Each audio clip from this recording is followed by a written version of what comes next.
नाशिकमधील माधवराव आणि सुचित्राताई दोघंही सरकारी नोकरीतून निवृत्त.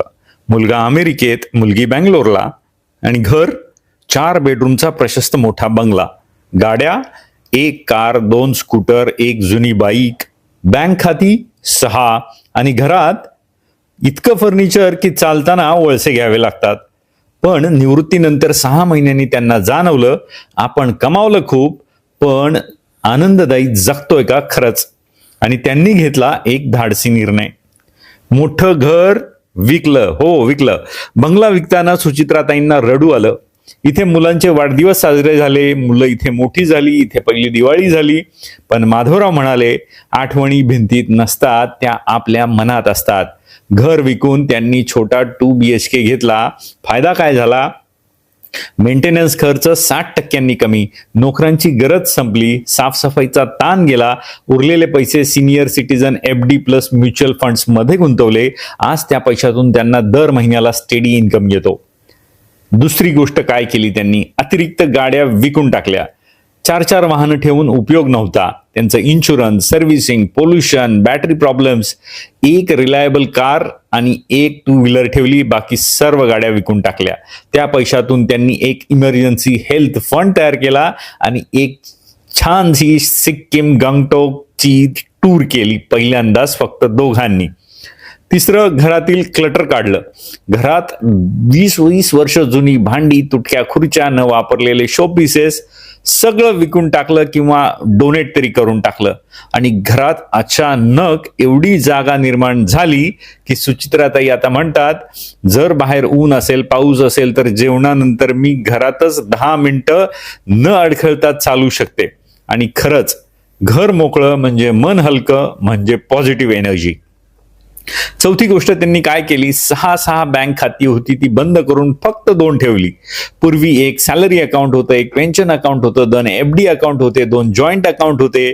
याच्यातनं काय होत होतं तर नॉमिनीचं कन्फ्युजन, OTPचं कन्फ्युजन, मिनिमम बॅलन्सचं टेन्शन, सगळं त्यांनी कन्सॉलिडेट केलं. आणि आता एक डेली एक्सपेन्सेस अकाउंट आणि म्हणजे सेव्हिंग्ज अकाउंट आणि दुसरं एक इन्व्हेस्टमेंट अकाउंट. याचा फायदा काय होतो की फ्रॉडची रिस्क कमी झाली, कारण जे अकाउंट आपण वापरत नाही तिथे फ्रॉड होण्याची शक्यता जास्त असते. मुलांना देखील भविष्यात आपल्या अकाउंट्स बद्दलची माहिती मिळणं सोपं होतं आणि ते मॅनेज करणं सोपं होतं, त्याचं ट्रॅकिंग सोपं होतं. 5वी महत्वाची गोष्ट त्यांनी केली, निगेटिव्ह लोकांपासून अंतर ठेवलं. त्यांचा एक मित्र होता, तो नेहमी म्हणायचा, अरे शेअर मार्केट पडणार आहे, आजकाल कोणी विश्वासूच नाही, निवृत्ती म्हणजे काय उरलं आता, शेवटचे घटका मोजत राहायचं. माधवरावांनी ठरवलं, आपण अशा चर्चा कमी करायच्या. त्यांनी पॉझिटिव्ह सर्कल तयार केलं, ज्याच्यामध्ये त्यांनी सकाळी चालणं, हास्ययोग, वाचन गट आणि त्यांचा मूड पूर्ण बदलला. नंतर त्यांनी काय केलं तर ज्या लो रिटर्न देणाऱ्या विमा पॉलिसी होत्या जुन्या, ज्या त्यांच्या माथी मारल्या गेल्या होत्या ओळखीच्या लोकांकडनं, त्या त्यांनी बंद केल्या. सगळ्यांचा एकदा त्यांनी रिव्ह्यू घेतला आणि त्यांच्या लक्षात आलं 20-20 वर्ष पैसे अडकले होते, रिटर्न कमी येत होते. त्यांनी एका चांगल्या सुज्ञ ऍडवायझरच्या मदतीनं सगळं आपलं फायनान्शियल प्लॅनिंग रिस्ट्रक्चर केलं, ज्याचा रिझल्ट लागला बेटर रिटर्न आणि लिक्विडिटी वाढली. 7वं, हाय मेंटेनन्स वस्तू विकल्या. घरात एक जुनी ट्रेडमिल होती धुळकात पडलेली, ती विकून टाकली. नंतर अजून बाकी काही इलेक्ट्रॉनिकच्या गोष्टी होत्या ज्या कधीच वापरात आल्या नव्हत्या, त्या त्यांनी विकून टाकल्या. आणि आता ट्रेडमिल नसल्यामुळे ते मस्तपैकी ओपन फ्रेश एअर मध्ये जातात, सोसायटीच्या गार्डन मध्ये चालतात, ज्याच्यातून त्यांचं सोशल इंटरॅक्शन वाढतं आणि फुकटमध्ये एक्सरसाइज होतो. 8वी गोष्ट काय केली त्यांनी? अनावश्यक सबस्क्रिप्शन्स बंद करून टाकल्या. आपण नोकरीत असताना, नोकरीच्या निमित्ताने म्हणा किंवा इतर काही गोष्टींच्या निमित्ताने काही छंद आपण त्या काही जोपासत असतो, परंतु आता ते बंद झालेले असतात. त्या रिलेटेड आपण मॅगझिन्स असतील, OTT असेल, अनयुज्ड क्लब मेंबरशिप्स असतील, हे सगळं त्यांनी त्याचा रिव्ह्यू घेतला आणि नको असलेल्या गोष्टी त्यांनी बंद करून टाकल्या. आणि यातनं त्यांचे जवळजवळ वर्षाचे 40 ते 45 हजार वाचले.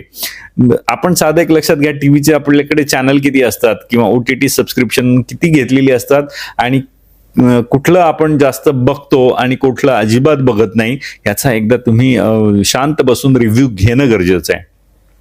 नवी गोष्ट काय केली त्यांनी, जुनी कागदपत्र सगळी व्यवस्थित केली. लॉकर भरलेला होता, कपाटाच्या कपाट कागदांनी भरलेली होती, पेपरचा ढिगारा होता. त्यांनी सगळं ते ऑर्गनाईज करून डिजिटली स्कॅन केलं.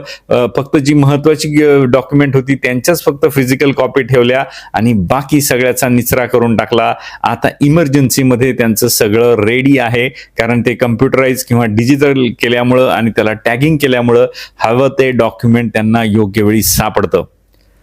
आणि 10वी सगळ्यात मोठी गोष्ट म्हणजे त्यांनी अपराधी भावना विकून टाकली.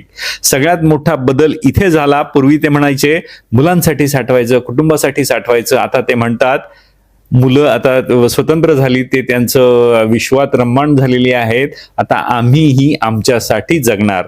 त्यांनी अॅन्युअल ट्रिप सुरू केल्या. छोट्या छोट्या ट्रिपने सुरुवात केली, मग मोठ्या ट्रिप चालू झाल्या.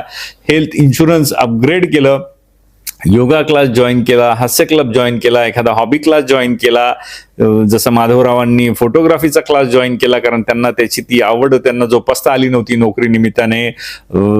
सुचित्राताईंना गार्डनिंगची आवड होती, तर त्यांनी त्या बोन्सायचा क्लास जॉईन केला.